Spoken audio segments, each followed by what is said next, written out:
So today we're on session 3, and last week we were looking at, um, the kinds of distractions that can arise in the meditation, and we did the body scanning meditation, I think, and then we also did a breath meditation where we were just releasing sort of negative ideas. So this week we're going to kind of delve in a little bit more detail into functional thinking and not so functional thinking. And I'm wondering if anybody had anything that they wanted to share from last week. And it's okay if you don't. No? I popped in at the last moment because Yes. my body was just closing in on me in a really scary way. And Oh, did the two meditations you did the last half hour, and I was fine. okay, great. I think you've done this course before though, Phyllis, Yeah. and yeah, yeah, so it's probably not that strange for you. So, a lot of people, a lot of this idea of mindfulness meditation out there in the general public is that it's about stopping thinking. But, the mind is constantly moving, it's constantly working, so we can't actually ever stop thinking. But what we can do is, last week we talked a little bit about introspection as well. We can become a more aware of the presence of our thoughts, and we can learn to sort of discern the difference between a thought that might be functional and a thought that might be dysfunctional. So a thought that might be kind of maladaptive and not really serving us terribly well. So functional thinking just really helps us to navigate through, how to rent a house, or how to do a budget, or how to navigate a relationship, or how to study, or how to sort of cheer yourself up when you're not doing very well, how to cook a meal, how to have a healthy, this is all kind of functional adaptive thinking. Dysfunctional thinking tends to be, more habitual, involuntary, reactive habits. And, we start thinking about something going on in the future or that might be coming up in the future. And we get all kind of, um, we make up all these scenarios. We kind of make up all these documentaries as to what we think is going to happen. And we never know that if whether that's going to happen or not. We maybe have an idea. So, for example, a friend invites me over to her place to watch a movie. So I kind of have an idea of what watching a movie is going to be, what it will be, what we'll be doing, where I'll sit, that kind of thing. But I don't know what the conversation is going to be, or do you know what I mean? It's just like you can't really predict the future.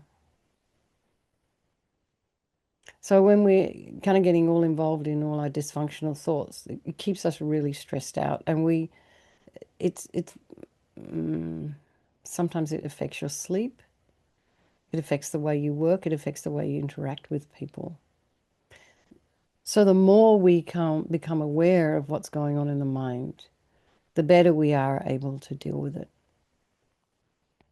And sometimes what will happen is once you start these kind of meditation practices, you will become more aware of what's going on in your mind, and you'll start to think, oh, I'm getting so much worse. This meditation's terrible for me. I'm getting really bad. But all that's happening really is that you're starting to see what's actually there. It all sort of slowly starts to bubble up, and you can put the brakes on anytime you wish as well. So, so your introspection, so this little spy that's going on in the mind detects the arising and the presence of compulsive or involuntary thinking during your practice. And sometimes you will be 5 minutes in or halfway down between, here and, the local nearest town, and you'll realize you've been ruminating about something. You don't even know how you got where you got because you were so busy thinking.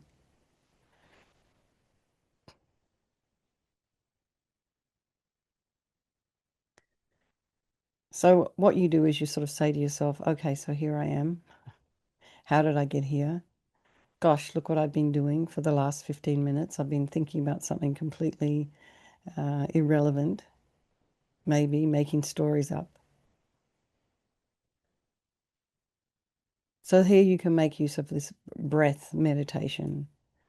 The natural out breath offers you, it's a really great opportunity to just practice letting go of this kind of thinking. But the trick is you've got to recognize it's even happening. So we have so many superstitious ideas going on in our mind. So we imagine we're releasing all the negative thoughts from our attention in pretty much the same way we release carbon dioxide from the lungs. So, you can even reinforce that idea by reminding yourself with that word release every time you notice an out breath. And then you return your attention back to the breath sensations. And we'll do a little meditation on this in a minute.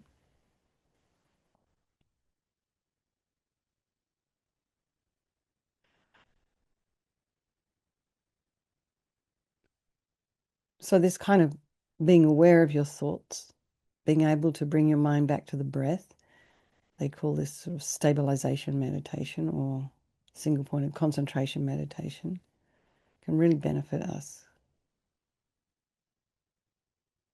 And so when you focus on a specific object of meditation, such as body sensations or the body scan or the breath sensations, and releasing any unnecessary physical tensions and calm mental agitation, especially mental agitation that comes as a result of compulsive and involuntary thinking.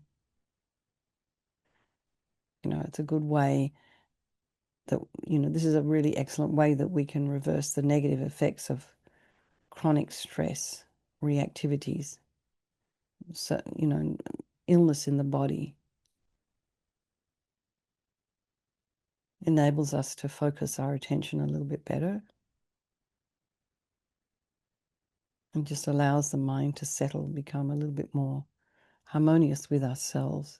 Because really, when we're engaging in all this, negative thoughts, we're kind of fighting with ourselves. We're making ourselves very unhappy. So it's really great if we can deal with it somehow. So we're going to go back to do a breath meditation, which we did last week. And again, like I said, you may be becoming more aware of what's going on in your mind. And don't worry, it's just giving you an opportunity to be better able to deal with it. And one of our monks, he's, Venerable Roger, not Rinpoche's Venerable Roger, another Roger. He's been in retreat at Land of Karma Abiding down in San Luis Obispo, down that area for years and years. And he finished this big retreat, his 3-year retreat, and he came out and he said to Lamso Rinpoche, I'm so angry. Can't believe all the stuff that's in my mind. And Rinpoche, and he said, I've just been doing this retreat for 3 years and I'm just like, this is like a mess. And Rinpoche just laughed and laughed and laughed. And he said, that's fantastic. The dirt's got to come out. So, I always think of that little story because it's really encouraging, because as you start to meditate, things will arise and you'll wonder if you may be crazy or something, but you're not. Okay. So let's just settle into a nice, comfortable, seated posture. And actually, before we start, anybody have anything they'd like to share? No? Um, I understand that you might be a little shy when you're meditating, but when you talk or have questions, if you could put your camera on so I could at least see you, that would be great. For those of you who've got enough internet to do that. Okay, so you can have both feet flat on the floor. Just don't have your legs crossed. And then maybe about a hip's width apart. Feel the sensation of the backs of your legs on your chair. Actually, for a moment, just go back to your feet and what do you feel down there? What do you feel in your feet? And perhaps some of you have your feet crossed, like underneath, like you're sitting in the cross-legged position.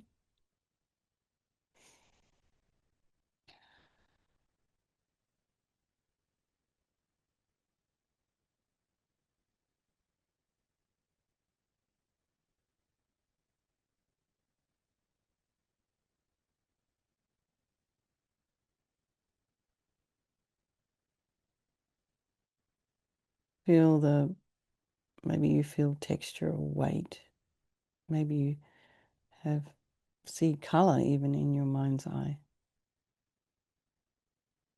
And feel the weight of your sits bones, your pelvis in your chair, and just release your weight into your chair. And then maybe feel your hands in your lap and align your shoulders with your hips and your ears with your shoulders. And imagine your spine is this a beautiful string of pearls of light stretching from the base all the way up through the crown of the head and beyond. Just imagine you're lengthening your spine, putting some space in between your vertebrae.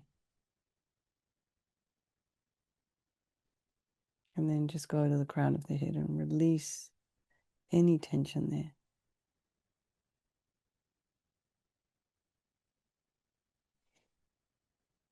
Relax the forehead and the eyes and the eyebrows, the eyelashes, the back of the eye, the nose, the cheeks, the area around the mouth, back of the tongue, the jaw, back of the head. And allow your shoulders and shoulder blades to drop down. Relax the throat, and the chest and the belly and all of your limbs.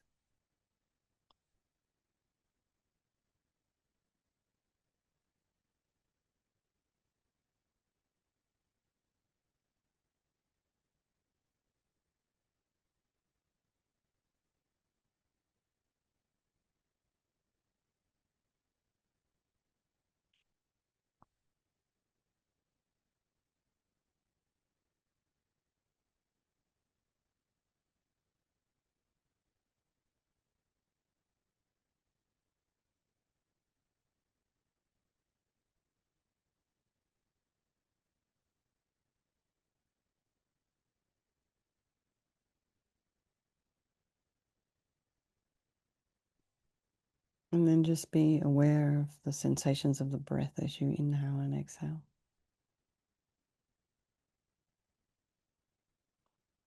Sensations of the air flowing in and out of the nostrils.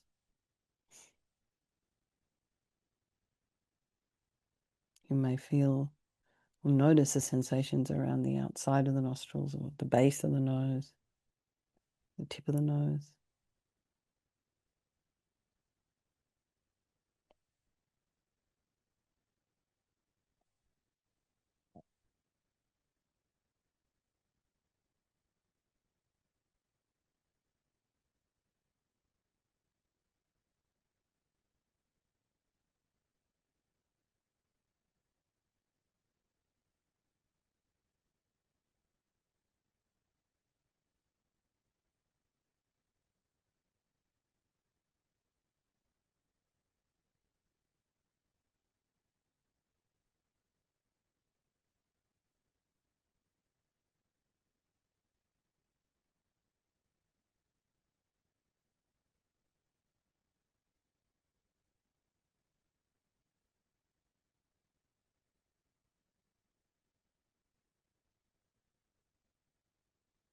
And be aware of the sensations of the breath around the chest cavity. So as you inhale, the diaphragm drops down. Your chest expands, your ribs expand. and your lungs expand. But think of it expanding in a 360-degree fashion, not just at, you're not just breathing in the front. You don't blow half a balloon up like that. You don't blow a balloon up and have only the front part of the balloon blow up. Do you know what I mean? Inflate. It's just the balloon just inflates evenly.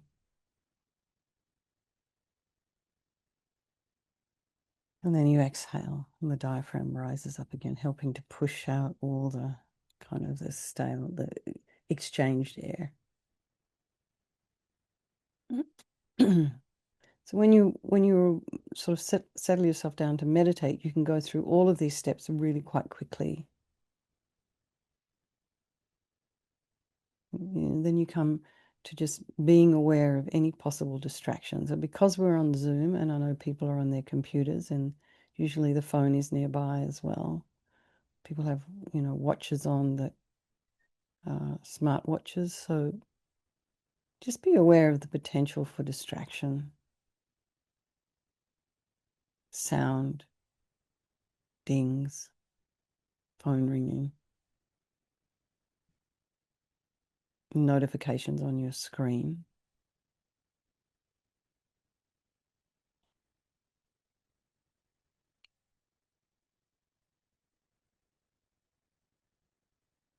And just allow it all to be there, trying not to follow with the mind. And if you do hear a sound and become distracted, just note it. Try and note the departure point. What point does your mind want to go off and investigate? So just allow it all to be there and bring the mind back to the breath.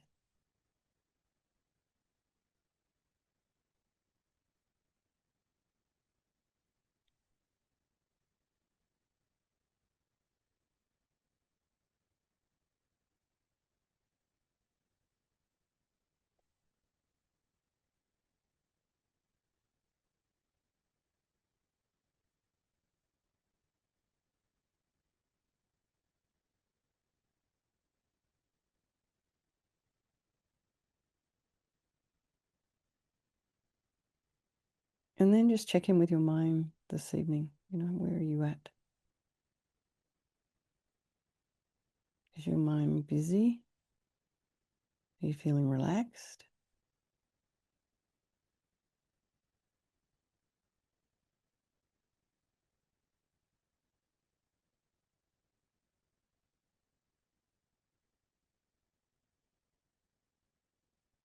And then just allow the thoughts to arise and abide, and then perhaps just try and look at them objectively, because we are going to be looking a little bit at our thoughts.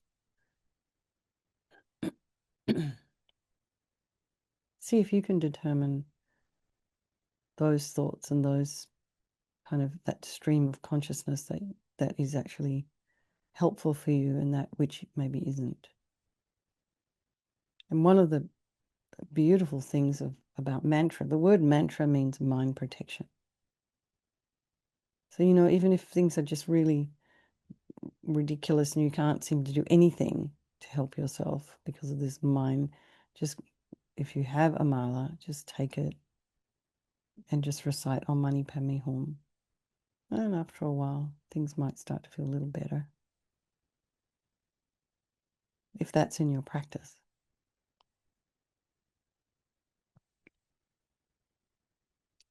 So before we start again, I think I'd like to do this 9-round breathing. But before, let's just do a little equanimity meditation. So bring to mind all of the people of your life, the people we love very dearly,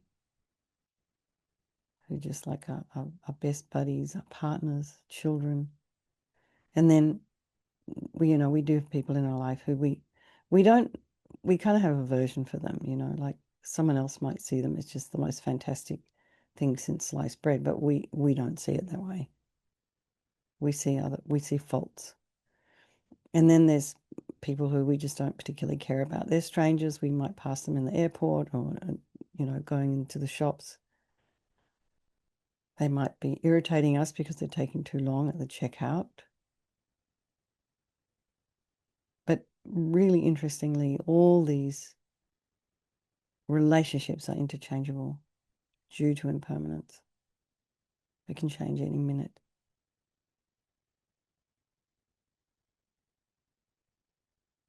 And these people are all equal, really, the same as you and me, in that they want to be happy and they don't want to suffer, and they all have an extraordinary capacity for a Buddha mind.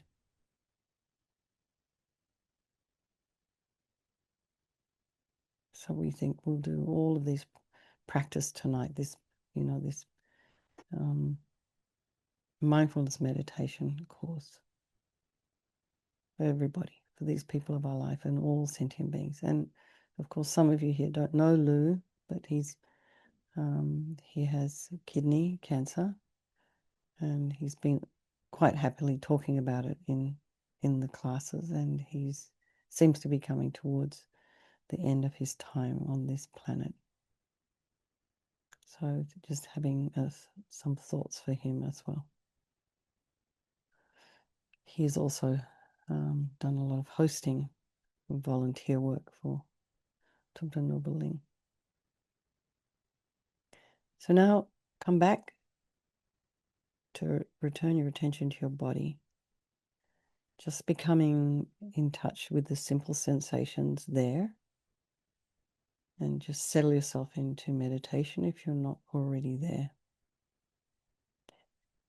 And so just now, again, notice areas of softness, areas of ease, areas where you're just feeling kind of relaxed and comfortable. And can you welcome these feelings and allow yourself to enjoy them while they're there? And maybe you have areas of tension or tightness and discomfort, maybe something in your back or hip or something. Can you acknowledge those and, just for the time being, just allow them to be there? Maybe you don't feel you have to change right away.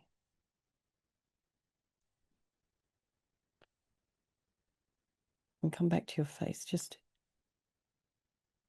are you tensing up any muscles in the face? Are you tensing up your facial muscles around the forehead, around the eyes? Are you holding your mouth tight? Your jaw? Can you relax your face and allow some softness and comfort and ease into the face?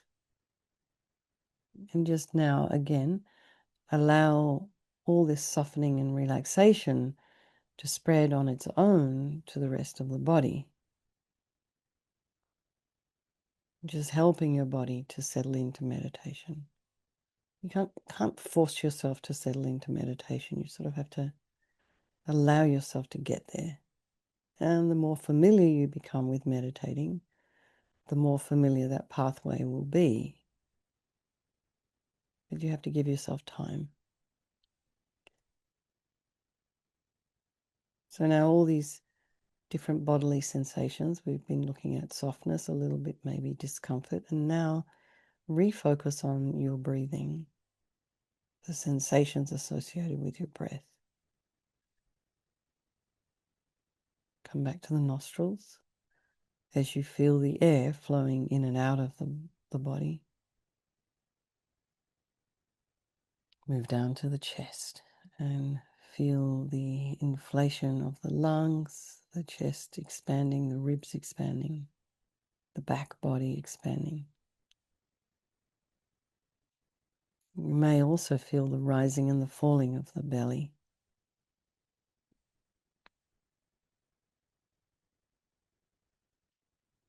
So just for a minute or so, rest your attention on some of these breath sensations.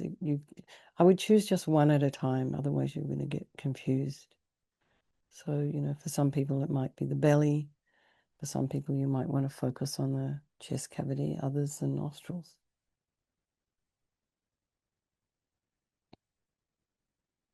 So just inhale, exhale, and notice your breath.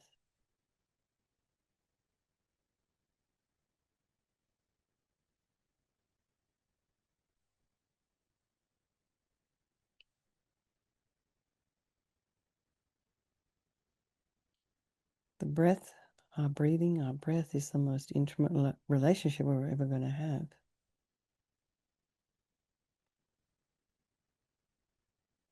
This relationship with the breath.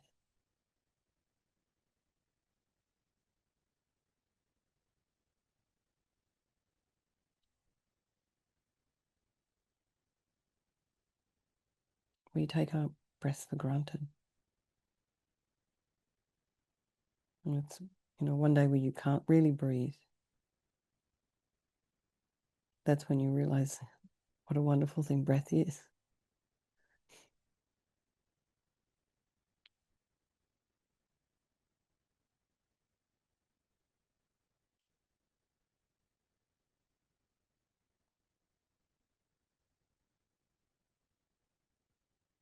And notice in these few seconds where your mind darts off to.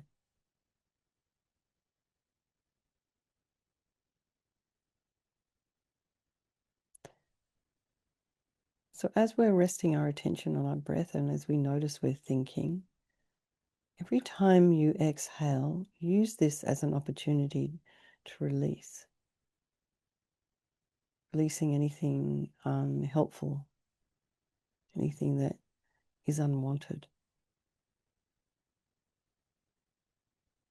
Just like the way we breathe out to let go of the stale air in our lungs. And if you wish, you can, just say to yourself gently this guiding word, release.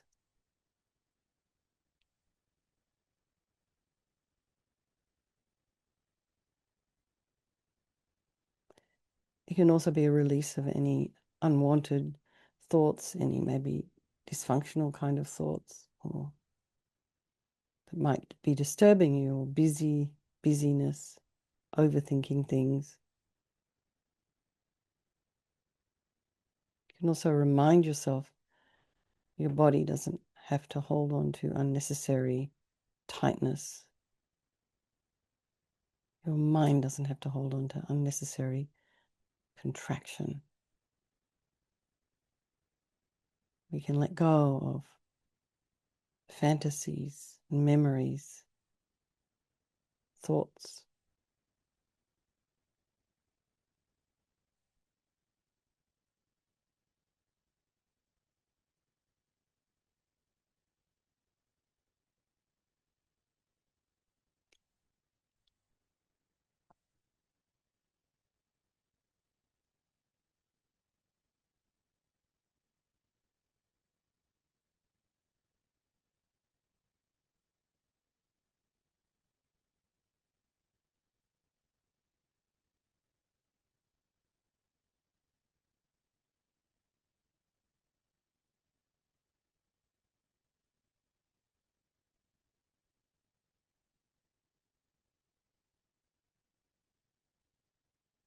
You can also remind yourself to release states of dullness and drowsiness.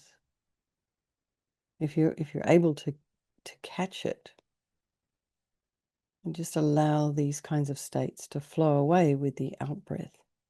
So you're not pushing anything, you're not forcing anything to happen. You're just noticing what's going on, and then if it's not serving you very well, you can release it.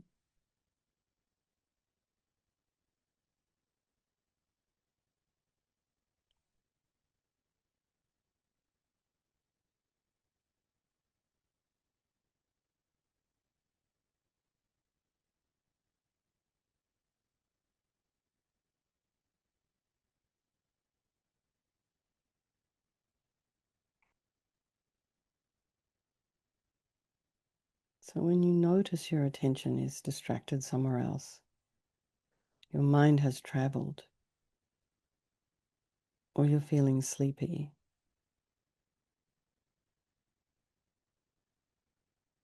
simply invite your mind back to the breath, the sensations of the breath, and release all of that on the out breath.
everyone can just relax for a moment. And I'm wondering if anyone wants to share anything. Anybody have anything to say or anything they discovered?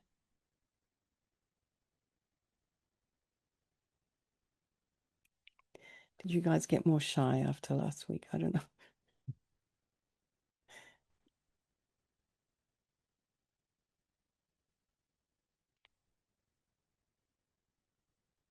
Hi, Mary. Did you want to say something? No? Okay. I'm wondering if anybody wants to share what they understand this word wisdom to mean. What does wisdom mean to you? And would you like more of it? Oh, Lakme wants more wisdom. Okay. I think Mary wants more wisdom as well. Lots more wisdom. Do you want to unmute yourself and share? Can Yeah. Um,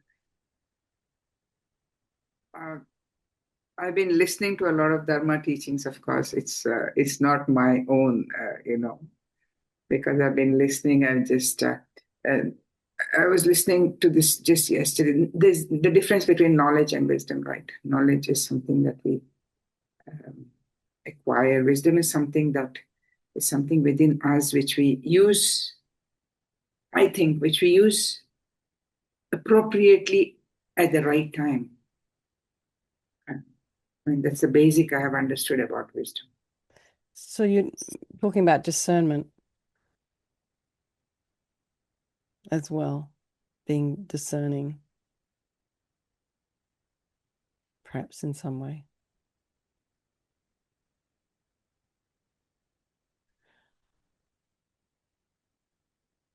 Because some people are very, very, very intelligent, but they don't have a lot of wisdom. Seeing things as they really are. Yes, not assuming, not as we guess or assume things are. Yeah, you're talking about facts. Okay. Yeah. Okay. And none of this is wrong, by the way. It's just what we understand. Okay. All right. Thank you.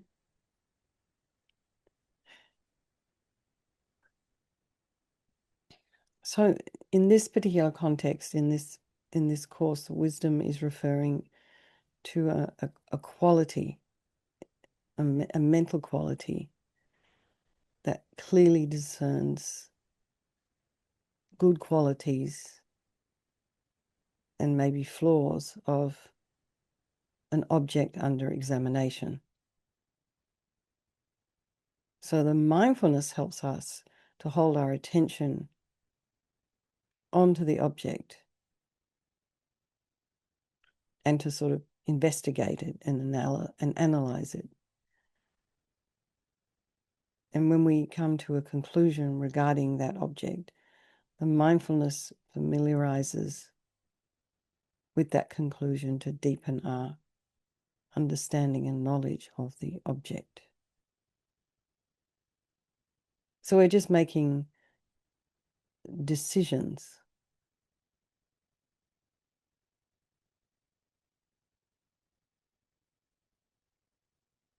And sort of one of the reasons we have really hard time putting aside our habitual, compulsive, involuntary thoughts that are often quite disturbing to the body and the mind is because we're caught up in the contents of the thoughts. We're caught up in the emotion of the thoughts, and we sort of take them to be reality. The scariest thing is, and I think everybody does this, we create a scenario in our mind about maybe you have a difficult conversation that you have to have with someone, and you sort of play it out in your mind how it's going to go.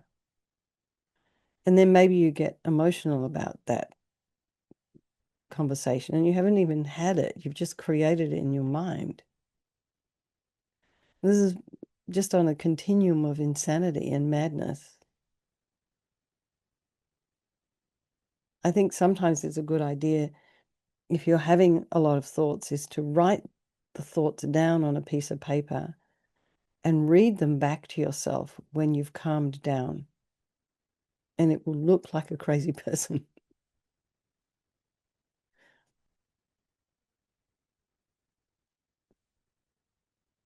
So sometimes we think that things that have happened in the past, we have these ideas that we believe our thoughts about the past are happening right now. So we kind of like, the emotion is there. And we get lost in our documentary about something in the future. And we react as if it's real. Like I said, with the person who's having, preparing to have a difficult conversation with someone. We don't even realize that our attention is already involved and no longer in touch what's happening in the present moment. So, if you're living in the past and living in the future, you can never be present for yourself or anybody else. And you'll be always, you're the way you come across to people is if you're just not there. And we're all a little bit like that at some point or other in our lives. Some days more focused than others.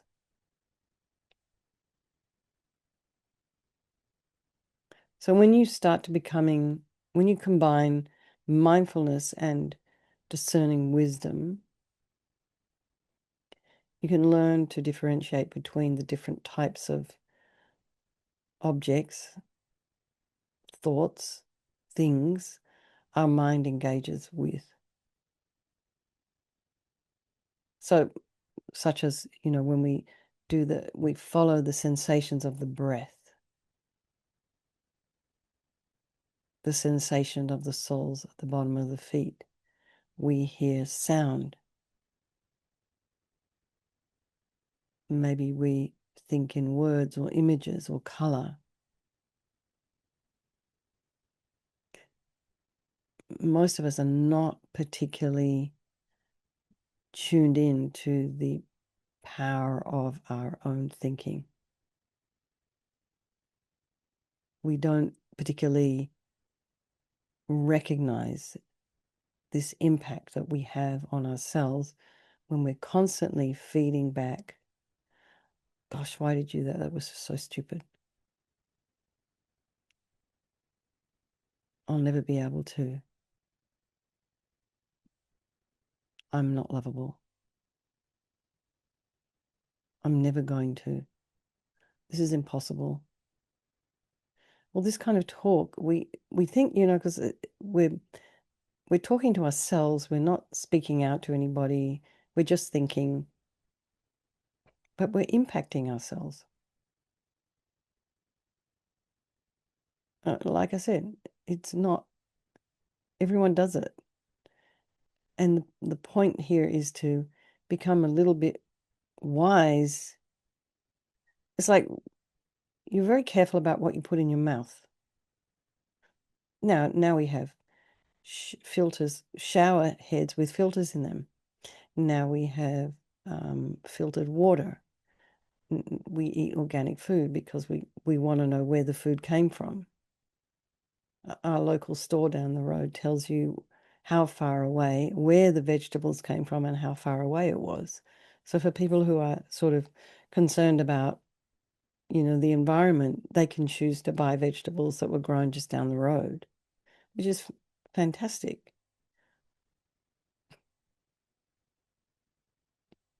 But that's just kind of being discerning.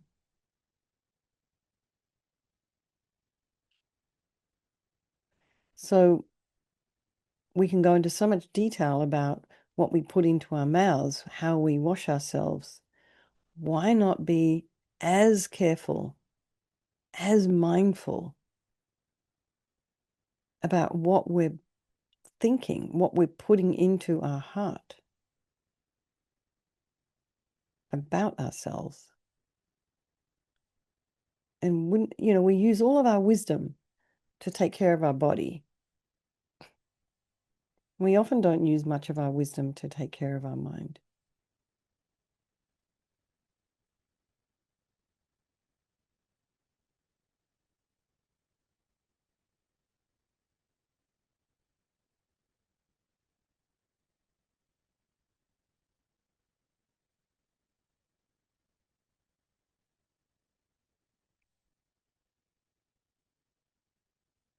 So often we totally believe what we're saying to ourselves without question. And then we follow through with it. And some of this thinking happens in a blink of an eye.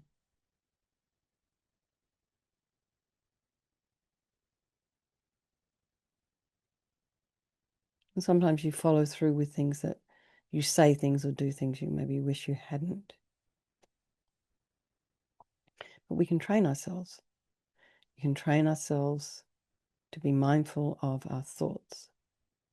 We can begin the process of recognizing when we're involved in thinking and learn to identify thinking as thinking.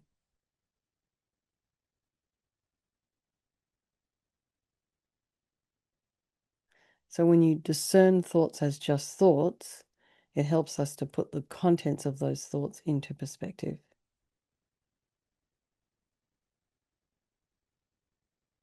So you may start to be a little bit more discerning about whether the thoughts are actually accurate. So if you are struggling with self-critical, judgmental thoughts,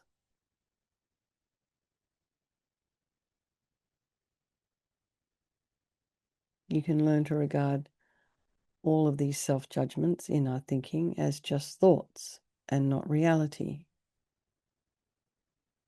So this is a skill to develop mindfulness and discerning wisdom with regards to thoughts. So you can decide what you would like to put into your heart. You get to choose. But the first step is to become aware of what's there. And this habits, we've been trained and we grew up and we were around families in certain communities where these habits were there. We may have brought some of this thinking with us from another life. But once you start to develop a skill of awareness, wisdom, discerning wisdom with regards to thoughts, you can go a long way to help yourself. There's a lot of stress that comes with compulsive, involuntary thinking. And if it's difficult to do this on your own, if you have a very good friend, you can just have a kind of a connection with that person and just say, look, I think they do this kind of thing in Alcoholics Anonymous. I'm having trouble. Can I have 5 minutes? I'm having difficulty with this particular thought. And just have someone you can bounce off, even if it's just for 5 minutes. It's really helpful to know that there may be a person that you could call. That was a lot of words. And I would like to see if anyone has any thoughts about all of that. Can you relate? Looks like we can relate. Yes. Does anyone want to share anything? Are you all feeling shy or is it just not landing? I actually had to do that today. Oh, you I did? yes, I actually had to bounce. I was feeling insecure about something that I had shared earlier Uh-huh. or last week with a large group of people, Uh-huh. and I was like, was this a bad idea? And luckily the person that I bounced this off was like, no, this was very important. This was, the what I shared was extraordinarily, um, well, it could be taken the wrong way. And so, and I could be looked poorly upon for, and so the fact that I had shared it, I was told that was a good thing, that, sometimes, yeah, sometimes it's maybe even ugly things, sharing ugly things can be good for other people. So yeah, it was very, very helpful for me to bounce these emotions off of a friend. Mm. I think Well, it's a yeah, helpful resource to have a person that that you trust, that you can just run things by, even if it's, like I said, a 5-minute thing. Like, can I yes. just run this by you for 5 minutes? And yeah, it was, I'm Yeah. feeling pretty insecure about this. And they're like, no, no, no, you're okay.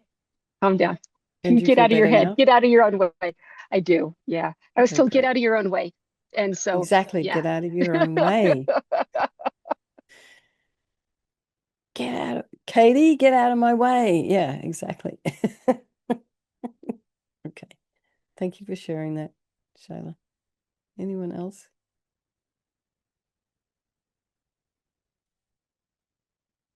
Someone else? Oh, Nim and Ifisha. Debbie and Nim, hi. Hi, Venerable. Trying to get my Hello. video work. Hi, nice to Hi. see you. Oh, Nim's right here. Hi, Nim. Gosh, Nim, I haven't seen you for years. Yeah, many years.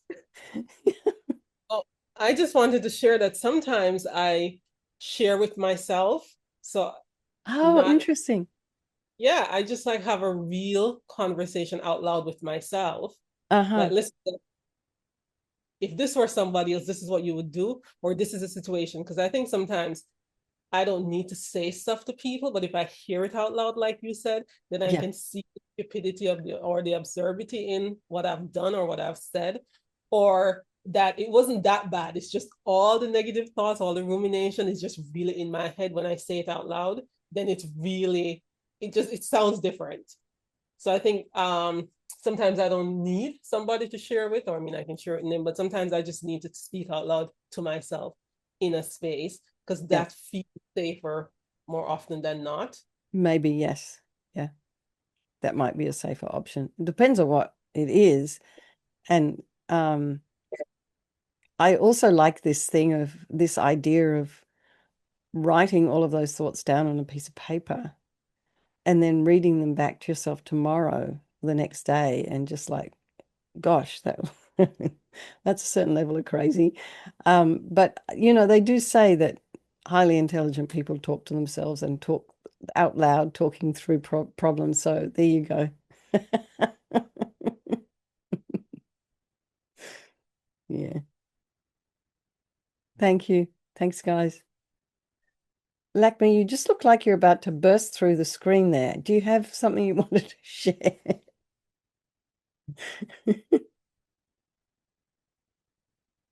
And devil, I don't. I mean, it is so massive. This entire thing, everything.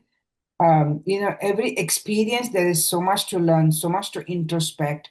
I could do the same thing in the morning correctly. In the evening, I might do it incorrectly. So, there is so much going on inside here. It's sometimes overwhelming. I'm, you know, grappling with my mother being unwell. I'm spending a lot of time with her. I mean, I'm trying to figure, is this attachment right?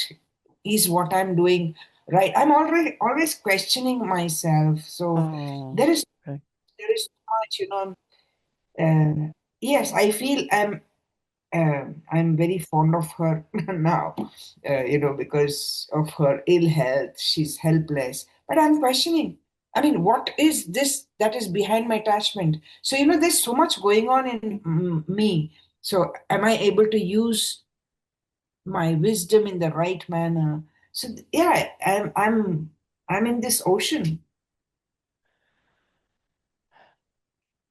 I think it's, first of all, a beautiful thing that you're doing to take care of your mother. And of course, you love your mother. And there's going to be, in your relationship with your mother, both attachment and love. But I can promise you this is something you will not regret when your mother has passed. And you won't be the one in the family going, gosh, did I do enough? You won't be that person because you're taking care of her. So, in a way, if you've got a lot going on in your mind, perhaps you can try not to think about it so much. You're moving from your heart, in this example of taking care of your mother, right? Is she living with you, or do you live with her? No, she lives in a senior care. So Okay. I go in quite a few hours with her. I Uh-huh. spend up sometimes 3, 4, 6 hours with her. Well, that's amazing. Every day, or Yes. when you can. Yeah, because she could be sleeping. I just sit and read something next to her. She could be sleeping. Wow. When she wakes up, I have conversation. But I'm like, what is this attachment? Because, we've had quite a turbulent relationship when she Uh-huh. was young. I mean, Uh-huh. it's family dynamics, right? We've had that. But my thing is, am I attached because she's helpless? Is that fair? Is that right? Uh, I Well, don't know. she's your mother, so you have strong karmic connection with her. And um, part of, well, your relationship's changed. The power differential is, I mean, you're no longer the kid, and she's no longer the mum. Yeah. She's in a different. I remember when I was one Christmas, I was looking after my dad, and I was helping him, wipe his backside after he'd been to the bathroom, and he said to me, "Well, I used to do this for you when you were 3 years old, and now you're doing it for me." I mean, it helped to break his discomfort, having me wipe his backside, which was really, I mean, I felt embarrassed to do it because normally there was somebody there to, like a nurse or something to do that. But it was such a poignant moment for me. And of course, I had great attachment to my father, but also a lot of love there. I mean, it was almost the relationship you have with a parent is almost so big. You can't kind of fit it into one tiny little, you can't box it in a way because these people basically produced you, from their body. Your mother kind of created you with little peas and carrots and lentils and beef and whatever else she ate became you. That's kind of intense when you think about it. So attachment, I don't know. I mean, it's, as long as you're not going to see her with a sense of, you know, I have to do this. If you're going there willingly and just sitting there reading with her and just have the relationship you have with her now, don't worry about what happened in the past. Just be there with her for her now. She's not going to be around forever. And you won't then wonder, did I do the right thing? You just give her your heart. And I don't think you need to worry about attachment. Do you mean attachment in the Buddhist sense, or do you mean attachment you in the Buddhist sense?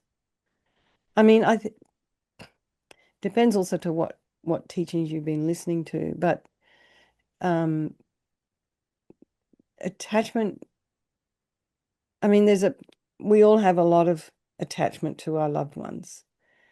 And but if we only had attachment, we'd be like a vampire just kind of eating them up. but there's also a lot of love there as well. And it sounds like what you're doing is beautiful. So, when I go to visit my friend Judith in the nursing home, also aged care, I went in there the other day and I was going up the lift, and one of the managers got in the lift and he said, well, thank you for coming and visiting her. It's just such a weird thing to say. And I said to him, but we love each other. And and he just broke into this big smile. I'm like, why is that so unusual? You know? So I think, you know what I mean. I think it's yeah. Anyway, does that make any sense? Does it ease your heart a little bit? Yes, yes, it does. It does. What particularly? So yeah, I completely understand. I tell my sister as well. She's not the person who actually raised us. She's not even the person who was maybe 10 days ago. She's changing everything, I Yeah. don't know, better, getting worse. She's just not the same person. So I go there because I want to spend time with her. I mean, it's Yeah. I know that she likes having her children, both me and my sister. My sister's unable to do it, so I go and be with her. I know she likes it. When she opens her eyes and sees me, she'll shut her eyes and go back to Yeah, sleep. And she feels safe because you're there. yes, Mm. but I don't want it to be for me to feel, oh my God, I'm doing this fabulous thing. I Well, I don't mean, you want. can think that. I mean, because honestly, when you're doing something, yeah, I understand what you're saying. Anyway, keep going. Sorry. Yeah, so I don't want to do it. Um, like you said, there it's quite unusual for somebody's offspring to come and spend every day or so much time. So everybody is like quite shocked, and they keep saying, "Oh, she's so lucky to have a children," or "You're so kind." I don't want that to be, the reason. I go there for my own peace. But Hmm. when I listen to thoughts, so there's these things, seeds of doubt that comes into my head. What is this attachment that I have? I Why am think, I going to? oh, I see. You're questioning your motive. I see. Well, I think I would try and break it down a little bit more simply. She's your mother. You love her. You enjoy going to see her, and that you must be. And she enjoys seeing you, and it gives her a lot of comfort knowing you're there. I don't think you need to complicate it too much. It's it also you're very fortunate that you actually have the time and the space to be able to do that because not everyone does. So that it just seems to be all the karmic seeds are ripening for both of you, and you will remember this time. When she's passed, you're going to remember this time you spent with her.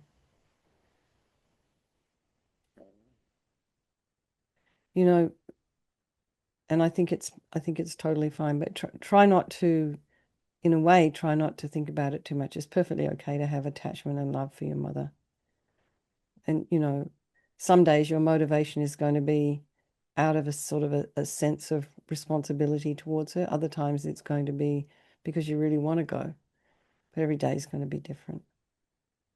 And the other thing too is you're going in there and spending time with your mother is helpful for the other residents in the home. It's helpful for the staff to see. So that's what I got from this gentleman that I ran into. It's helpful for the staff to see that family and relatives are coming in and taking care as well. Also, I want them to know I've got eyes on the place. No one's messing my 93-year-old friend. I'm watching them. And no one's messing with all her 102-year-old friends either. So you're doing, it's more than just you going in. It's for everyone. So that's great. And I just kind of find it really, sometimes I'll go and eat dinner with Judith at the table, and there's only a few of them at this table, and it's just sometimes I think it just feels crazy because there's one person there's 104. She has sundowner syndrome, so some days she's better than others. Other people can't hear at all. Other people can't talk or speak very, very softly. So it's really hard to actually communicate and have a conversation.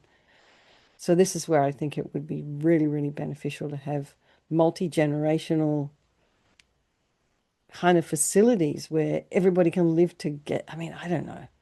Just feels to me crazy to throw everybody into, but I guess practically it's probably the best way to do it. I don't know. But anyway, some days I'm like, gosh, is this really the right way to go? Don't know. Anyway, let's get back. We have another meditation to do. Is that, Lakme, I don't want to rush you. Is that all? Yes, Venerable. Thank you so Okay. much. Thank you. Okay, I hope that's helpful. And say The- hi to your mum next time you go in. Say, do you know any mantra? Om Mani Padme Hum? Or is she Hindu? Is she Hindu or Buddhist? we are Hindu. I mean, I do not believe that entire thing, but I've been attending a lot of courses. I go to Oh, the okay. CK, Yeah. so reading lots of books. In fact, I'm going next week. This time I'll be with the Dalai Lama, hopefully next Ah, week. This fantastic. week I'm going to meet him. Wonderful. India Congratulations. is close to Bangalore. Wonderful. Fantastic. It's great. I'm excited to hear. Are you going to be here next week? I want to hear. No, standing in the queue to meet the Dalai Lama, His Holiness. Ah, fantastic. Okay. So I hope, yes, I hope that goes well. So let's just do another meditation on mindfulness of thoughts. Okay. So let's just settle back into a comfortable seated posture. So we're going to give attention to the different kinds of thoughts that arise during our meditation. So, to help facilitate this, we'll use the breath as like an anchor or a support for our attention during the gaps between our thoughts, if you can manage that. Or, if you find yourself feeling dull or drowsy, and then return your attention to the breath to steady it. This can be just like a point of reference and to help us be aware that we're actually thinking something and be discerning about what it is we are thinking without kind of getting caught up in the emotion of the thoughts. So your breath, think of your breath as a friend, a companion that accompanies you on your mindfulness meditation journey. You might not want to feel that you got to focus on it constantly all the time. So this process of discernment, we can start by making a note in our mind, such as thinking. When we become aware that thoughts have arisen in the mind, and you can just repeat that process, working on refining your awareness of thoughts. And you might even be able to start to discern what the thoughts are about. We can even refine our thoughts by thinking differently about what are the different types of thinking that we are involved in. Sort of thinking can maybe become thoughts about the past, could be remembering, things about the future, can be planning. When you start to fantasize, this could be daydreaming. So you kind of identify the types of thoughts that you're thinking about. And this way you can become a little bit wiser with regards to this kind of habitual thinking we tend to get into. So again, just relax the body, allowing your spine to be in a nice, comfortable position. And rest your hands, somewhere comfortable, maybe on the sides of your chair, in your lap. Feel free to have your eyes closed or maybe cracked open slightly. And just returning your attention to your own body. And just be in touch with the simple sensations there. Just settle your body into meditation.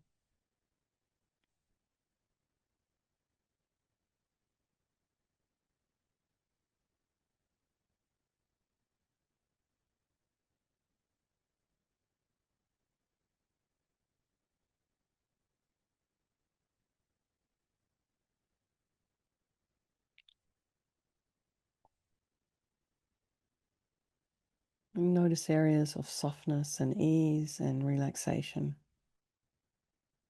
And can you welcome those feelings and allow yourself to enjoy them while they're here?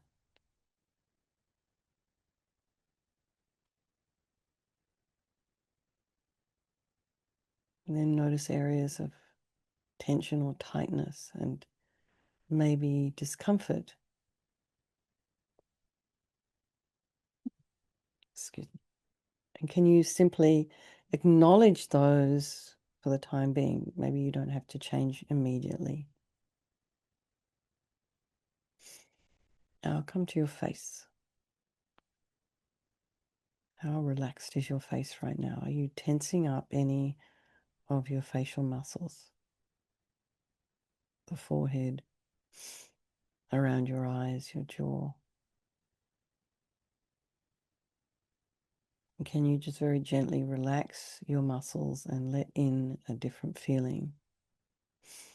One of softness and ease and comfort into your face. Are you kind of furrowing your brow or holding tension in your mouth?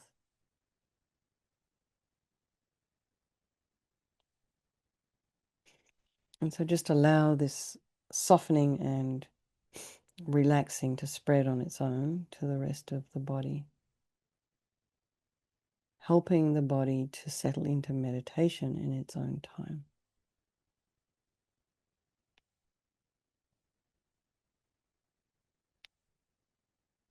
And then see if you can highlight the sensations associated with breathing.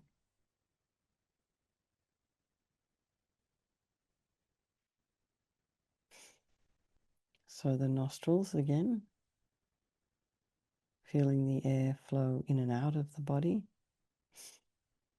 You might notice the movement around the chest.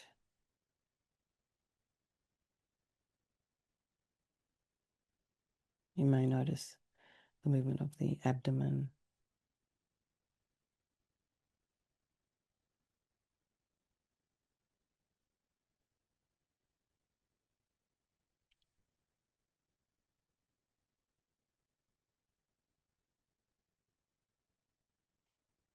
So you can rest your attention on one of these areas of the breath sensation.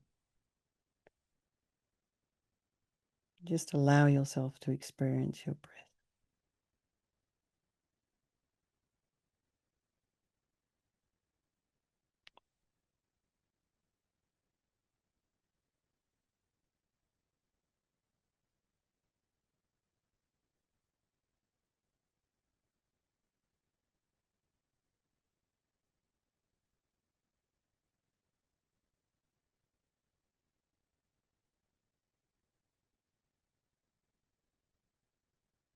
So as you rest your attention on your breath, each time you notice yourself breathing out, exhaling, just use it as an opportunity to release, releasing anything unhelpful, unwanted,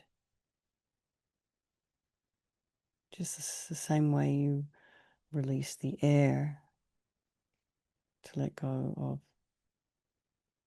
the exchanged air in your lungs.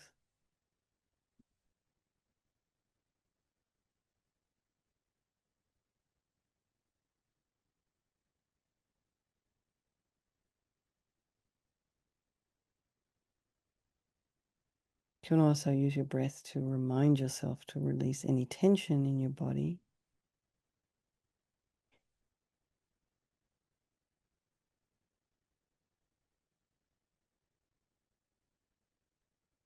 So your breath can be a resting place for your mindful attention, a place you can always come back to at any time to steady yourself. Like if your mind starts to travel and you've noticed you're traveling, you just bring your mind back to the breath over and over again.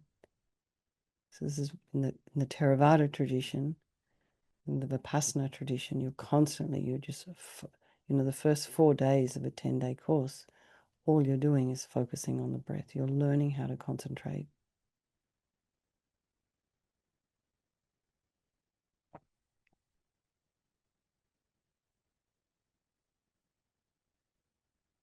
So at some point, your introspection is going to alert you to the presence of thoughts, or that we may have been already thinking the conversations we're involved in. So you can then turn your attention to those thoughts and recognize, oh, I'm engaged in thinking. So you also might want to make a note, a mental note, thinking. Kind of separates you from the emotion.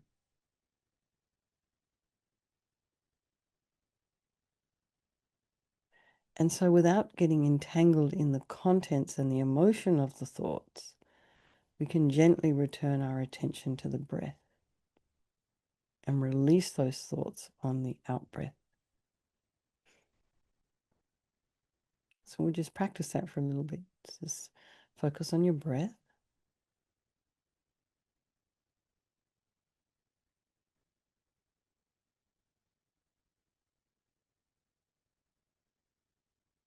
And then when you recognize your attention is drawn into some story, just say, oh, I'm thinking.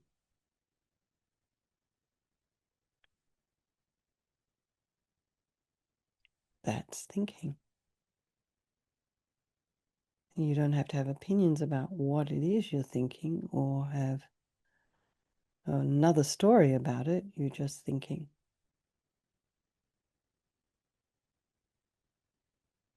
And then you could maybe get into a little bit of an idea of what it is you are thinking. Like, what's the category? Am I planning? Am I thinking about what I have to do for tomorrow or what I'm going to make for dinner? Am I involved in a fantasy? Some kind of fantasy conversation?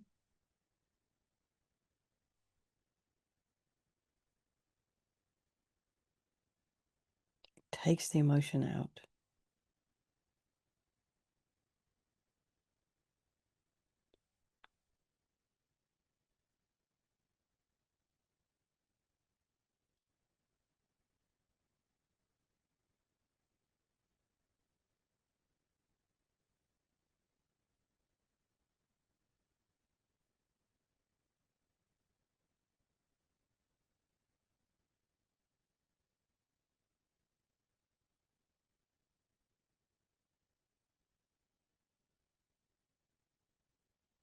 So over and over again, focus on the breath.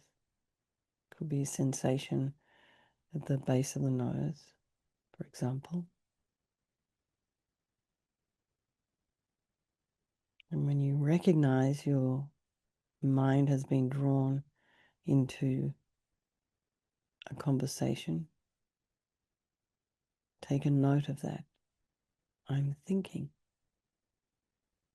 And then bring your mind back to the breath.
So take a note of how many times, just in this very short time we've been doing this, you've been bringing your mind, you've been recognizing the mind traveling and then maybe identifying, the category in which you are thinking and then bringing the mind back.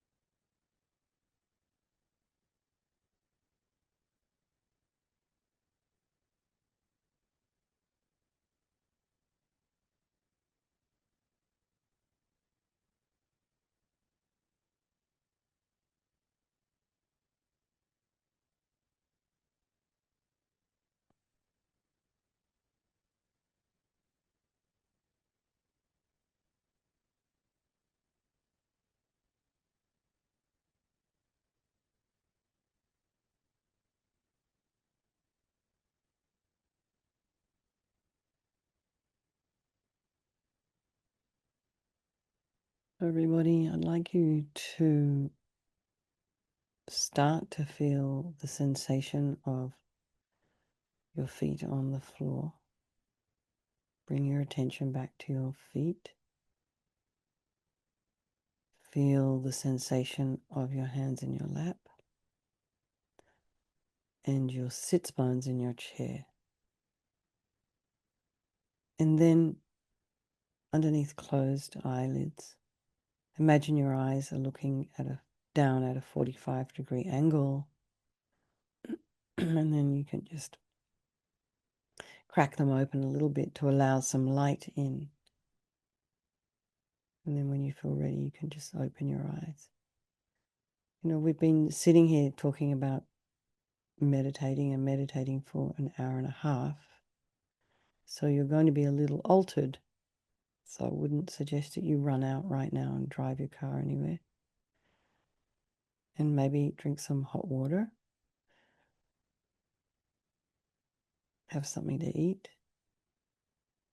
And we have a few minutes left before I have to go.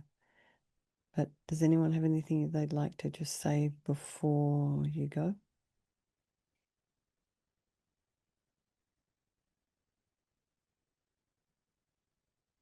Nothing.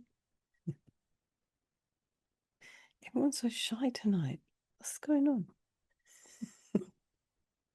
So over the this next week, think about maybe doing the 9-round breathing, but really try and this also to ground yourself to start with. Feel, attune yourself to the breath sensations, and then see if you can recognize the point at which your mind starts to travel off, and then maybe, categorize those thoughts, or I'm thinking, or I'm fantasizing, or I'm living in the past. See if you can do that and see if that works for you. And then just allow yourself to constantly come back to the breath. Okay. So let's just I'd close and dedicate maybe any insights you may have had this evening, anything that's been helpful that you've learned from other people here in the room, and any benefit that you may have had. Just think about dedicating for all these people of our life, the ones we thought about, the friends, enemies, and strangers. And then, of course, for yourself as you're moving along your own spiritual path. All right, everybody. Thank you so much. Lakme, good luck. I hope you get to see His Holiness. And yeah, did you